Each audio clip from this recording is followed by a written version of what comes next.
It is my pleasure to introduce David Murphy, who's the Chief Executive Officer at Kindthread, a modern, digital-forward, product-focused, and customer-obsessed organization. I love that, customer-obsessed. Kindthread's portfolio includes White Cross, Landau, and Scrubs and beyond. Creating Kindthread has been a long-held dream of David's to build an organization with integrity and service at its core. Prior to Kindthread, David served as president and CEO of Barco Uniforms, and during his tenure, David transformed the family-run business into a global leader in the healthcare apparel industry. David firmly believes in the power of positive and service-oriented culture, focused on meeting the needs of healthcare professionals around the world. So I want to thank you personally, David, for joining us and really sharing your wisdom and experience for all our attendees. So I'll go ahead now and turn it over to you. Terrific. Thank you so much. Rachel Geis is our marketing manager today, and she's going to help me walk through this presentation. But I can't express the just honored, humbled, super excited to be here today. When I saw the names and people from the hospitals and system and enterprise across this great country come up, it was just really, really incredible. And, you know, today we want to give you a little bit of background on who we are and how we got this thing started. And you know, but the main thing is we're here to help and support all of you. You are leaders within your enterprise. You've been chosen for this, or you identified yourself as this is a really important project within your enterprise and within your organization. And again, couldn't be more proud, humbled, honored to be on this call today. And I've been looking forward to it for quite some time. So we have 90 minutes scheduled. I don't have all the answers. I do know that, but we're here to help and assist and guide in any way and shape that we can. You know, our goal collectively is to holistically improve the health and well-being of healthcare professionals from around the world, and certainly today it's from a U.S. focus. But you know, that's our collective goal, and everybody on the phone is here to help that. We want to give you insights on how to build your plan, and you know, I think there's an element of creativity and fun. And energy that's going to be required. We're going to hopefully give you some tidbits around how to do that in a really good way. You know, but I think in the most part is to have fun, be creative with it, and again, use your resources as the best that you possibly can. I do want to give you a little bit of story before I start here, because Kindthread started a year ago, and just I'll mention this because I met with our co-chief marketing officers, Lauren and Karen, and they own their own agency, and they've come on to Kindthread full time on this. But I want to share the story with you because when we first met in Los Angeles, and today I live in Scottsdale, Arizona, but I lived in Los Angeles, and I loved my 12 years there. Every time I lived, there wasn't a day that I didn't say that I enjoy living in Los Angeles. But you know, one of the first things I asked about with Lauren and Karen as co-chief marketing officers was how could we help others? And that was, you know, I just didn't want to be a company that put a rubber stamp out there that we donated $5,000 or $10,000 or $50,000 or whatever it may be. I wanted to really get involved and engaged in helping others. And the creative side of them, we talked about one of the issues, not only here in the US, but on a global basis, is mental health and well-being. And the more research we did, we found out that for healthcare professionals, this was a significant issue. And lo and behold, Lauren and Karen took that as an opportunity to go out and really understand it. And we've partnered with some incredible people. You know, I want to thank the CAA team that's, I believe, is on today. I want to make sure that I thank the Pitch-A-Thon team, the All In Fun team. I mean, there's really world-class organizations, Johnson & Johnson, Microsoft, that are part of this. And again, we're so honored and so grateful to be part of that. I also want to make sure that I thank the Kindthread team. They've just been exceptional in every way, but everybody is committed to helping. And if we can help one person overcome a mental challenge, then we've been successful. So It came from the heart. It's something that's significant for us. We just didn't want to put a rubber stamp on it. We want to be involved. We want to educate. We want to be advocates. We want to be a resource. We want this program to be sustainable. Like I said earlier, I don't have all the answers on that, but I do know one thing, that when you bring great people with like minds together that want to accomplish something, you can do some really great stuff. So anyway, that's a little bit about kind of how we got here on this. And again, I say this, but it's humbling to be in front of all of you today, and I have such great admiration and respect for what you do on a day-to-day basis, and your servant hearts. And so with that, let's jump in. I do want to give you a little bit of background on me. There's a couple things that we're going to talk about today: the budget, the breakdown, the amount of.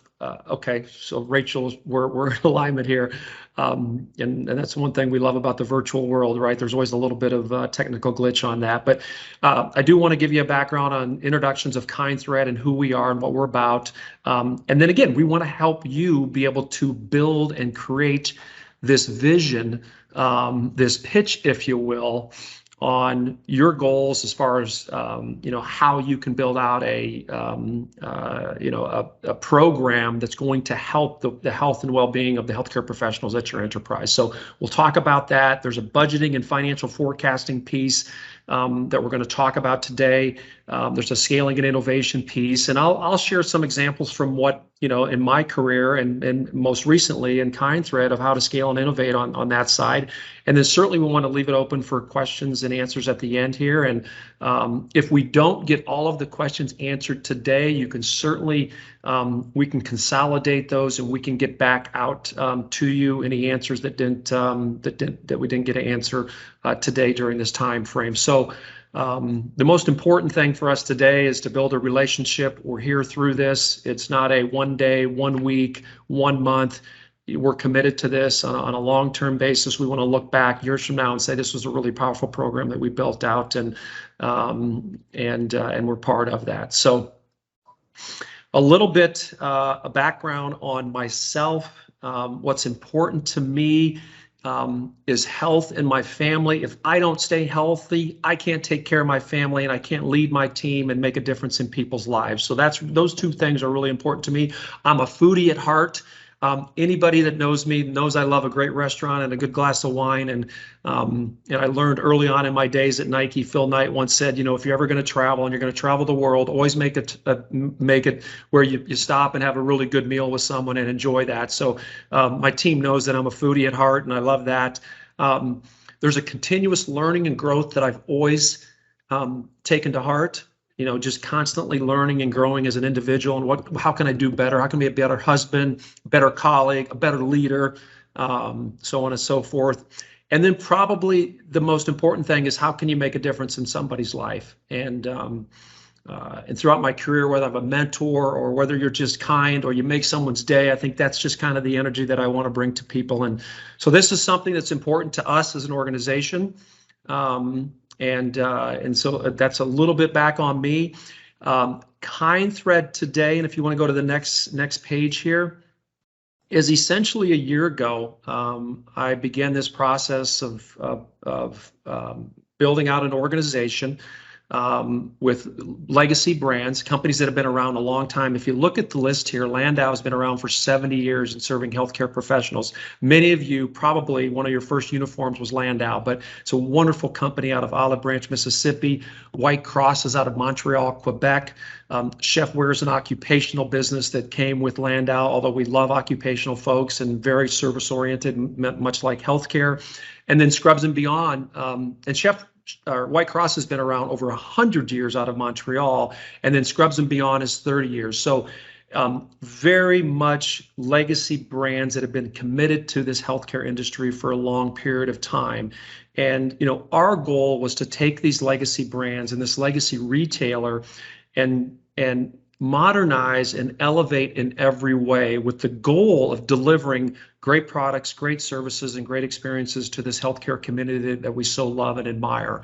And we are just at the beginning of that. It's been a very fast 12 months. I've been incredibly fortunate and blessed to have a really strong investment sponsor that has the same beliefs as how we do business, how we treat people, how we're going to do this from a long-term standpoint. It's not short-term in any of our thinking. And I've got an incredible team that we've assembled over the last 12 months. And I will just tell you that our team is incredibly committed and passionate about serving healthcare providers all over the world. And we wake up every day, and this is in a small, humble way. If we look at it and just saying, what can we do to make a difference in honoring you and respecting you and giving you the service and product and experiences that you deserve and want. And we're going to do that in a very good, humble way. But so that's Kindthread. We launched the company on March 15th of this year, so we're relatively new in the organization. So we're like a startup on one side, and yet we have legacy brands that have been around for 100+ years. So it's a unique situation in having a combination of that. But so that's a little bit about Kindthread. And interesting enough is that, as you guys build out these pitch ideas, I had to build out a thesis because I had to get an investment sponsor that believed in me, believed in my business model, believed in the sector that I was going after.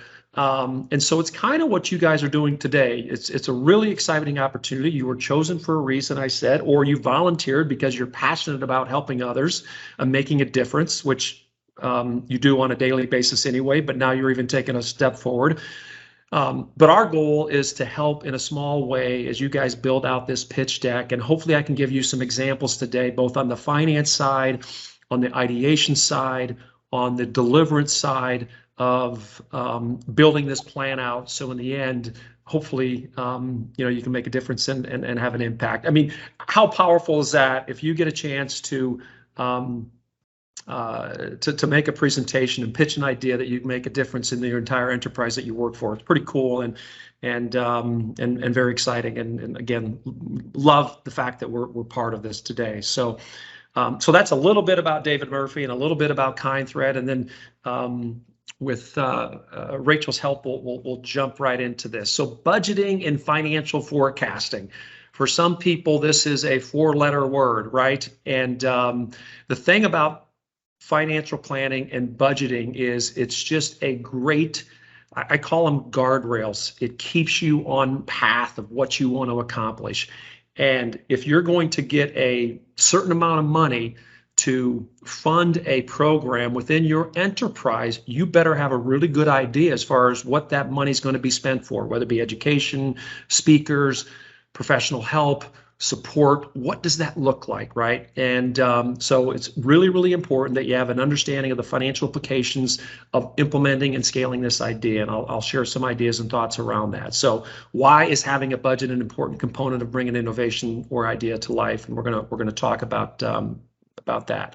I will say, and this was given to me a long time ago, because I've been, as an executive, I mean, we're looking at financial reports every single day, right? As an executive officer in a company, it's just part of what we do. It's responsibility. But I've also been told from many great people that don't spend all your time on the budget, really spend a lot of time on the ideation, the concept, and helping others. And in the end, then you can assign a budget to it. But so essentially, what are executives evaluating when looking at a budget? And I'm not going to talk these verbatim, but it's important. It helps set the expenditure expectations and is critical in getting project approval, ensuring funds are ready at the right time, and then measuring performance. So that's why you need a budget, right? If you've got X amount of dollars and you want to accomplish 3 projects, right? You want to make a difference in 3 different areas, you better have an assignment of what each of those projects cost with an estimation forecast. And then you'll be able to measure, and you'll be able to go to your senior leadership and your management team and essentially the board, if you get to that point, on, hey, these are the project, these are the costs, this is the return, this is the impact that we're going to make within the enterprise.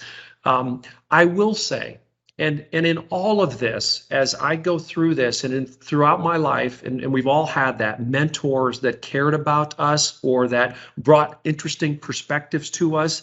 As you go through this project, pull others into this, get their thoughts and ideas. They may not even be part of the enterprise. They may not even be part of your team. But when you get outside counsel, you just become smarter. And if there's anything in my life I've learned over time, from high school to college to Nike, to my days, is to make sure that I talk to other people that have my best interest at hand and give me the honest truth. And certainly when you're doing forecasting and planning, if you have someone that has really good math skills or forecasting and planning and budgeting, they can be a tremendous help and tremendous support. So on the financial forecasting standpoint, again, it's identifying trends in external and internal historical data, project those trends to provide decision makers with information about what the financial status of the innovation is likely to be at some point in the future. Again, there's multiple components on that. And at the end of the day, you know, you are going to come up with ideas. There's going to be a cost associated with that, of what you're forecasting in it. You're going to get outside perspective from it. And then you're going to track and measure what that looks like. And you know, and then, as I said earlier, from a measurement standpoint, updated on a regular basis, you know, indicate preferably every month. It could be weekly early on, and then monthly, and then quarterly. But you know, it's really just, again, tracking of how you're performing and how you're based on what your goals are, what you've identified as your projects and the things that you want to accomplish, and then how you're going to measure against that. So so that's a component on budget. And both of these are similar to the first one, you know, from an accurate forecast standpoint, learning from the past and more accurately predicting the future. In some cases, you may be able to draw on some things and projects that you've done in the past. In others, it may be out of the gate. This is brand new. This is an initiative that I want to accomplish that, quite frankly, I'm not sure how much it's going to cost. And again, that's where that you want to use all your tools in your toolbox to make sure that you get different perspectives, you get creative around that. Or you talk to somebody that maybe has done it in the past and they have a really good idea as far as what a cost may be. So, but creating a budget helps you anticipate cash flow shortfalls and plan for major expenditures. You know, those are one of the things that we look at on a daily basis, cash flow, right?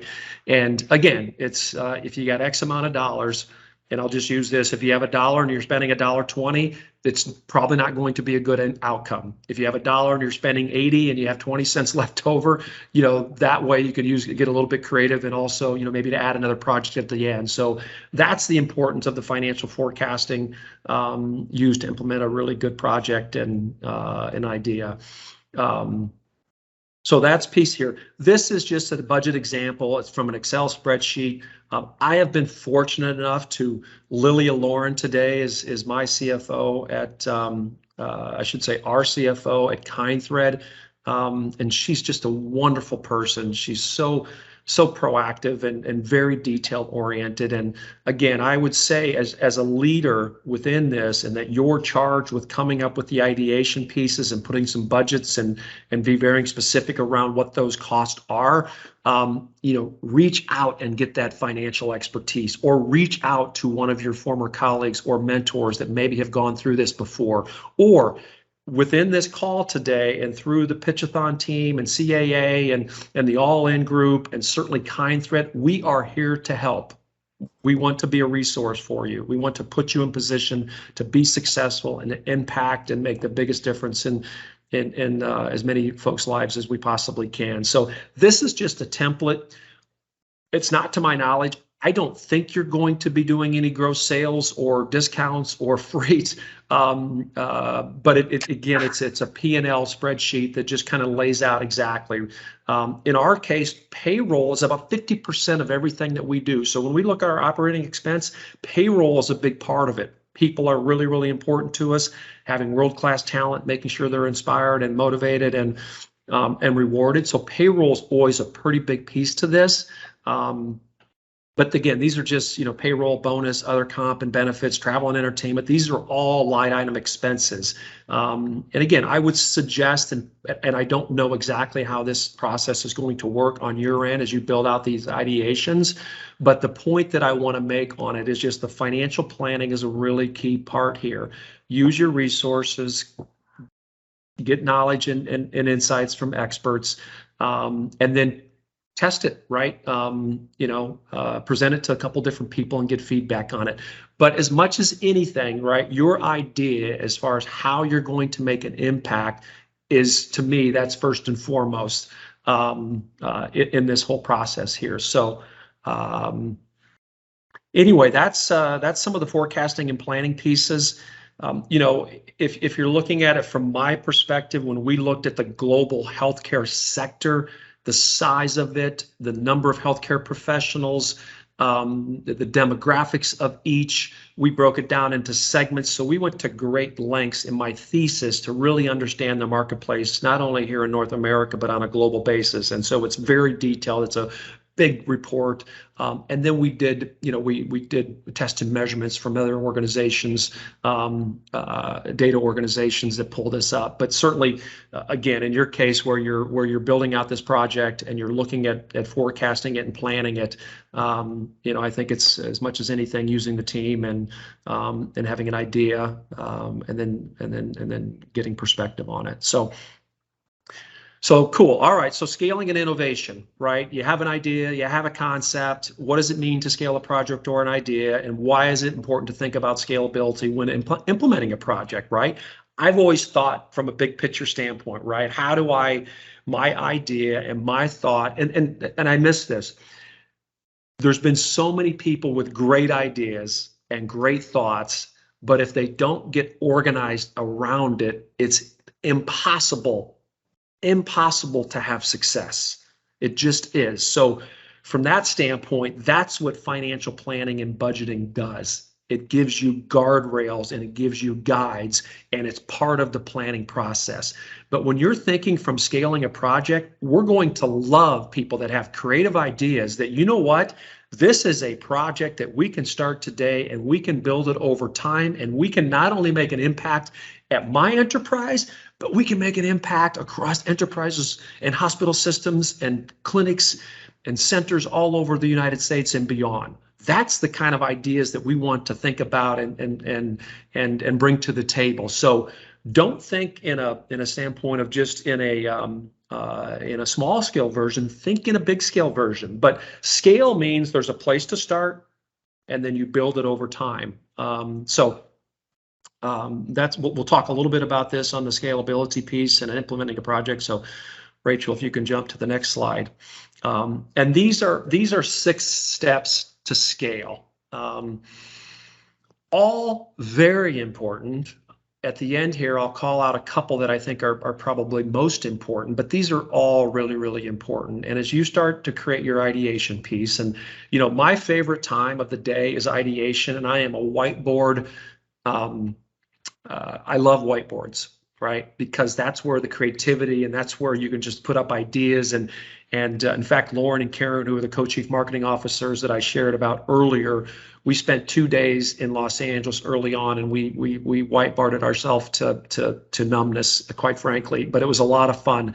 But refining your purpose, right? Putting it up on a whiteboard, being open to ideas and thoughts and concepts, and just putting them on paper. You don't need necessarily a whiteboard, but I love whiteboards. But you can just write ideas and let your creativity flow with thinking, okay, how can I make a difference? How can we as an organization help others? What does education look like? Who are experts in the field that can assist us? What's the major problem today at our enterprise? What needs help? What solutions can we provide? I mean, it's questions, it's answers, it's working off one another as you go through this. That's what's going to be fun for all of you to be able to do that in your ideation process. Creative, fun, excitement, energy that you bring to the table on this from refining your purpose. And in this case, why are we doing this, right? How are we going to help others? So knowing your purpose and then being able to successfully communicate that will contribute to it. Because there's a component of this of socializing it, right? Of saying, okay, here are my ideas. Here's the difference we want to make. And then being able to socialize that throughout your team, throughout your organization, through your leadership, and then eventually to the team here that's scaling and that's determining on which one's going to be the best. So I only be creative, have fun, and just be really, be super excited about bringing a lot of people in to get different ideas and thoughts about it. And then what you want to do is you're going to want to scale it back and get to 1, 2, or 3, right? Because you start broad and you bring it down to a couple that make the most sense, and then you can socialize those ideas. So, but have fun with that. And then adaptable processes and operations.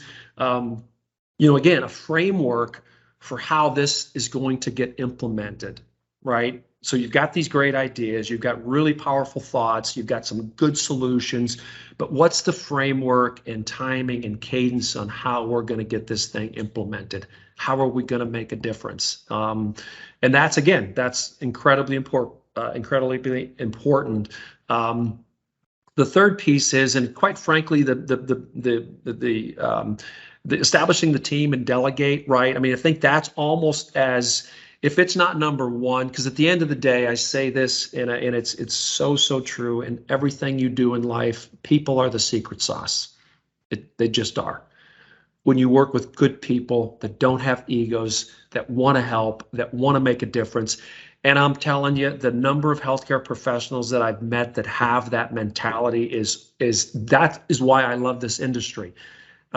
Because they're always thinking about others, right? So when you have a team that has that mentality, you're going to put yourself in position to be successful, right? So having a really good team that's all in on it, that really wants to help, and really goes out of the way, because it's, you guys have your work and you're busy and you've got families and lives, and this is an extra project, I'm assuming, that's going to take time. And so, one, we're grateful for that, but two, make sure that you identify individuals that are going to bring that energy and thoughts and ideas. And listen, there's a lot of people in my career and life that I've met and in business that they do one thing really well, and you require them and you get them, and then they're moving on. So it's not like you have them full time, because they can't commit full time. But as a leader and a maestro that's going to organize this, you got to be a really good leader and delegate. What some of those different requirements and different different skill sets and different experiences and different backgrounds and pedigrees that they come from, that they can give different perspectives on it. But that's a really fun piece. And then the tone of your brand strategy, the culture of the brand, will impact marketing, communications, acquisition, sales, and designs. I mean, that is one of the reasons why we called it Kindthread, because one is that I so believe in just being kind to people. If I can make a difference in somebody's lives, when I speak to someone and they leave speaking to me and they feel better, okay, that's awesome. But it's also the tone that our leadership team has, and it's the tone that we want to set with others, whether it be vendors, whether it be customers, whether it be consumers. There's just a kind piece. And when they look at Kindthread, I wanted this thread of excellence and this thread of caring and this thread of serving and this thread of helping others woven throughout our entire organization. So that's Kindthread. And so again, it sets the tone of who we are, how we act, how we treat one another. And within this, you'll be able to kind of set your own tone of your team and how you want to act and how you want to go about your business. And again, I would have a tremendous amount of fun on that. The customer acquisition piece is, certainly, it's really important on us. If I'm in your shoes on this, it's socialization and getting excitement and building energy about your project and your idea. And I will only say that you're going to get told, it's probably not a great idea. Try something else. You're going to have to have many times when you're trying to build something, it's not for the faint of heart, because you get told no a lot. And trust me, I've been there. And but the piece of getting people excited about it and building momentum around it is really important.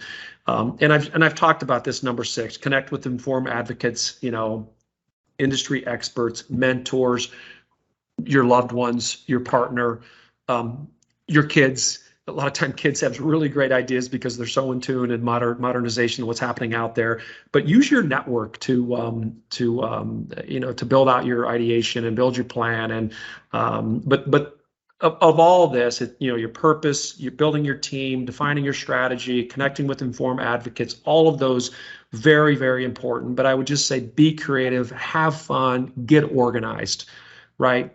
Creative, fun, organized. You do those three things, you're going to put yourself in position to have success and get people excited about what you're building. So,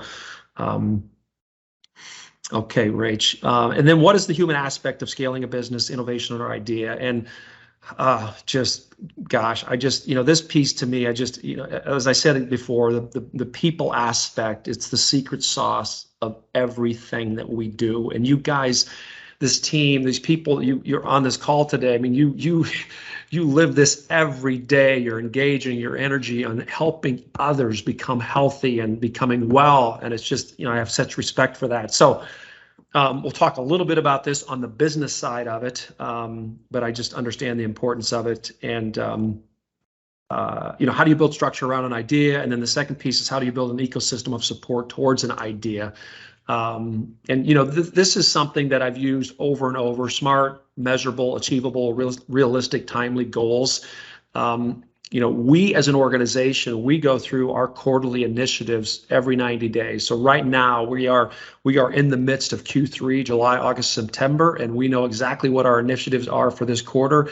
And then we've got at the end of September, we'll check the box on our Q3 and we'll look into Q4. But that SMART piece, specific, how can we measure them?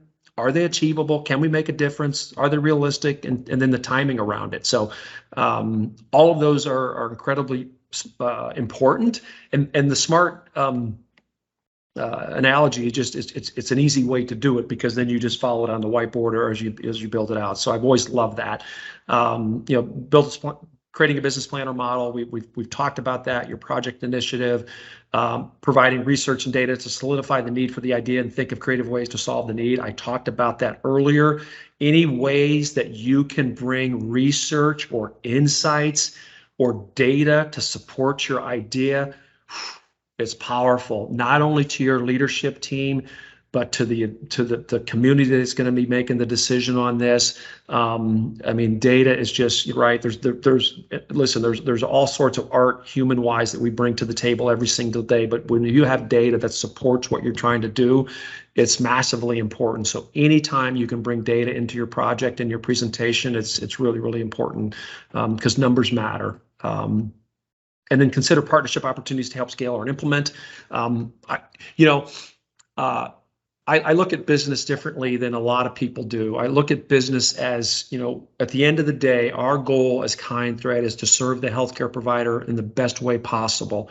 And so we don't look at competition. We just look at how we're going to go about our business, and we want to collaborate and partner with even our competitors, because if we can all do it better and serve the healthcare community in a better way, then we win and we're successful. So I think there's, as you go about and you build your project, what are partnership opportunities that you can get others involved in this, other organizations that are outside your enterprise? Could be internal, could be external, but I think those are just wonderful opportunities of collaborative partnerships on how to build this ideation and build this project and make it successful. And then we've talked about this, right? Inviting others to the conversation, social listening, identify industry affiliates. All of that is intellectual capital that can help you build out your plan, build out your ideation, support what you're trying to do. So really, really important. And these are key watch out and things to be aware of when building out an innovation piece. Innovation sometimes is an overused word and phrase and frame, and not that we don't want to be innovative, we certainly do. But at the end of the day, right, what's the issue, what's the challenge, and what's the solution we're going to bring, and then how do we come together to provide that solution and deliver something that's measurable and meaningful and can really make a difference in someone's life. So but again, we talked about this before: analytical thinking, determined organization, detailed record keeping. I talked about that, right? Getting organized around your ideas, being determined. You're going to get told no, or your ideas are going to get shot down. Don't ever take those things personally. Just trudge forward. It's honestly, it's a great way. To me, this project is such a growth-oriented way of just having fun with it and being exciting about it. And and then pulling your thoughts and ideas together from your team and your colleagues. I'm so grateful to be part of this. I keep telling you that, but it's true and it's real. And then the market analysis, we talked about using data. It's important to be aware of your competition and other appropriate or improve upon their successful tactics. Like I said before, I've never, ever looked, me personally, at competition. I've always believed in what we were doing and our strategy and our people and how we're going to go about it. Sure, do I want to be cognizant of it? But I think it was something that I learned my days at Nike. You know, they always wanted to be advanced. They always wanted to be a leader in the industry, and they led rather than followed. And I've always kind of had that same approach, and I've got really great people on the team that have the same belief in that. So again, it doesn't mean that you want to fly blind, but it means that you want to, you know, believe in yourself and what you're doing and the ideas that you're going to create around this, and that they'll be good enough. And then customer service, social media allows customers to directly engage with your brand and share their experience. You know, there's just loads of opportunities for that. I think how to build that in your plan from a social media perspective, in education, in awareness, in training, boy, that, you know, from a creative standpoint, geez, I'm so excited about hearing ways that we can really ramp this up and amplify that from an awareness perspective and an education perspective, and also an acknowledgement of the things that we're going to accomplish together. So, and then make sure the preparation, not only that the business is ready for launch, but you are as well, and you know, the financial planning piece of it. But those are just things as you go through that are all really, really important. And like I said, we'll get this deck out to everybody. You guys will have it as a resource, and we'll be here for you on it. But okay, so then selling your innovation to management. This is really what it comes down to. This is the exciting piece summarized, right? Your ideation and vision. And that's where I was saying, get creative, get fun, get organized, you know, really have as many folks as you can that it's important to them, and you're going to get a lot of really great ideas, and then narrow the focus down of what you can accomplish. And then what is the solution you're trying to solve for, right? What does that look like? And I think those are somewhat in the same, right? Hey, here's the issue, here's the challenge, here's, as we go through our enterprise and our system, and here's what we're seeing as opportunities to solve and opportunities to improve upon, and building you know, a plan around that we can improve it. And then building your pitch, right? You know, we've talked about all the different things that go into building your pitch, and putting a lot of thought and creativity on it. And it's just like anything else in life. I'm a you know, small town kid from Iowa, and it just comes down to work, right? I mean, you got to put your energy and time in it. You got to plan for it. You got to prepare for it. You know, I always tell my team, I mean, I have such great, these people work. I mean, they are so committed to helping others. You know, it's amazing, and they're so passionate about it. But when you're building your pitch, you're going to have to put some work and time into it if you want to be successful. And I'm not telling you anything you don't know, but you've got to go the extra mile. And as Kristen, my assistant and great support, you know, go the extra mile. Not many people do. So anyway, finding the right partners, finding the right teammates, finding the right colleagues, making sure you're getting the right perspectives on it in all areas of it, right? In timing and finance and cadence and in expertise. Those are all really good things that you're going to learn and grow from in this whole process. And then continued collaboration.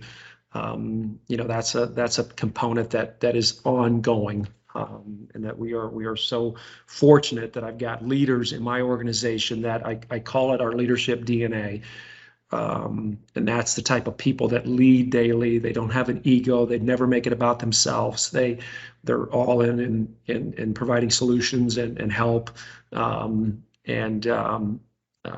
know, when you can find those types of people that work next to it, it makes it a lot of fun. You know, when you love what you do, you love the people you work with, you love the sector that you're involved with, then it becomes exciting and fun.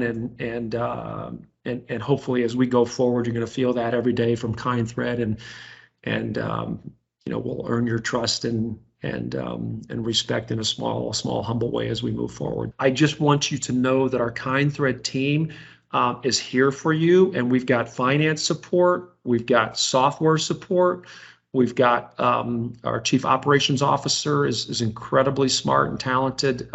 So we have people that are absolutely open to these types of, and there's more here. Lauren and Karen are co-chief marketing officers. Dave Aquino is our COO, who's over operations and technology. Mike McCarthy, who I was sharing with someone earlier, is from Vermont, lives here in Phoenix now today. But we have others, and we are. Trust me when I say this team would be available. Now, again, they've got jobs that were required, but if there needs to be another workshop, they will absolutely attend and put something together for you guys that I think will be valuable. I just want the team to know that we are absolutely here to help and support this. All right. Well, I want to thank you again, David, and the Kindthread staff. This has been really informative.